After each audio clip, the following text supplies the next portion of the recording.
A changing job market and what has been a very strange year for American workers. On the one hand, the number of unemployed people looking for full-time work has plunged to the same level it was before the pandemic. But at the same time, Americans have been quitting in record numbers for months, leaving 11 million positions empty. COVID, of course, is one factor, but some experts see this lingering I quit movement as a sign that America has plenty of jobs, but not enough of what most consider to be good ones. On a sunny day in Battle Creek, Michigan. Hey, I'm Tony. Dijon Lucius. Nice to meet you, Dijon. We met this 30-year-old father of three. What you doing in school today? Who for the past 2 years has worked at the Kellogg cereal plant, part of a decades-old tradition of solid middle-class work here in Cereal City. When you got the job, I was ecstatic. I told everybody that day. I called my mom. I told my wife was happy. But while many line workers at Kellogg still have a pension, premium health care, and great wages, other workers like Dijon Lucius have a very different deal.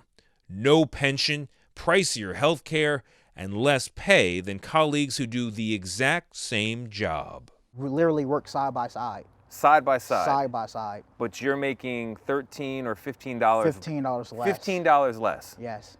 So there's two classes of worker at Kellogg? Yes. And you're in the lower class? Yes. It's called a two-tier contract, and since the 1980s, companies in dozens of industries have used it to cut costs, lowering pay for new hires like Dijon, and turning what once felt like some of America's best jobs into something else. How important would that $15 be to your life? I could buy a house. I could finish putting up for my kids' college savings. That's what I thought I was doing when I got the job. In a statement to CBS News, Kellogg's notes the union agreed to a two-tier system in 2015, which the company says is not unusual in any industry as a way to control rising benefit costs. Critics like Rick Wartzman say that's both true and the problem. America was more of a we culture. And in more recent decades, I think we've become an I culture. Wartzman is the author of The End of Loyalty, The Rise and Fall of Good Jobs in America. He details why wages for the typical worker rose right alongside productivity after World War II, but writes that more recently, the corporate compact has come completely undone. How big of a deal was it for this compact to break down? For it to break down, it's a huge deal. Tony, this last, 40, 50-year period, we have left so many people trailing so far behind. Wartzman blames familiar changes like automating jobs and moving them overseas. But he also points to a shift in the culture of business itself, tying CEO pay to the stock price and valuing investors ahead of everyone else. So there's a real, frankly, personal incentive for all too many to try and do all kinds of things to see the share price go up and worry a lot less about those on the front lines. Well, I got a check stub here. Folks like Dijon Lucius say they've noticed the same thing. So the money that's not in this check, the money that's not going into your household right here, where is it going? It's going to the CEO and the shareholders. Hundreds of Kellogg's employees, including those grandfathered into a better deal. How many people here are so-called legacy employees? So most of you Have been on the picket line since October, part of a national wave of strikes and outright resignations.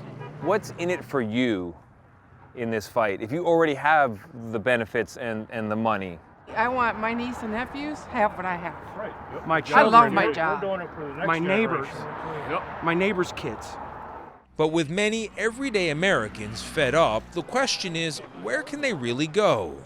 Among the 10 jobs that will add the most positions in America this decade are home health aides, fast food workers, and general laborers, with a median salary of just over $30,000 a year. That means many Americans like Dijon Lucius aren't left with a lot of good options for good jobs. If you don't do this, what are you going to do? I have no idea. I don't think it will be any good paying jobs. This is an example of what I think everybody needs to fight for. So good paying jobs, and where are they? That's the question here. And I just want to underscore that a big takeaway is that while there is job growth in our country, there is a huge gap between the jobs that pay well and the ones that don't. So we just put that graphic up that talked about jobs like home health aides and fast food workers. The typical salary for those jobs and the top 10 jobs that are going to grow the most and that you don't need a college degree for, the typical salary is $28,000 a year, actually just shy of that. That is many thousands of dollars less than what is considered to be a living wage. Researchers at MIT say that's about $34,000. So there's a big gap there. And we're talking about $16 an hour. It's not a huge number. So, but finding a job without more schooling that will pay you at least that is really hard to do in this country. And there are a lot of reasons, but one big one that experts point to is that there is an incentive for executives and people at the top to prioritize investors and not their workers. It's a big issue. It's a very interesting question about living wage because it depends on where you live. To live here in New York City, that would be very tough to live on $28,000 a year, especially if you're married and you have a family. You could go to another part of the country and maybe you do okay. I don't know where that is actually.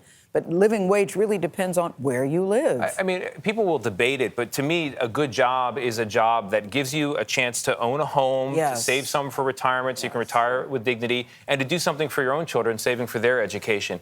And the jobs that are being created in the biggest numbers in this country for people who don't have a degree don't do that. They don't even come close. And there once was a time when you can pull the wool over the employee's eyes. But, you know, ignorance is bliss until you focus on who's getting rich. And when you see the gap between those who are working and the execs and shareholders, that's when people start grabbing these signs and saying, we are going to stand, not just for us, but for our kids and their kids as well. So the dynamic may be changing. We may look back and say this was a year when there was a new movement that changed the state of working in America. Great piece. Good job, man.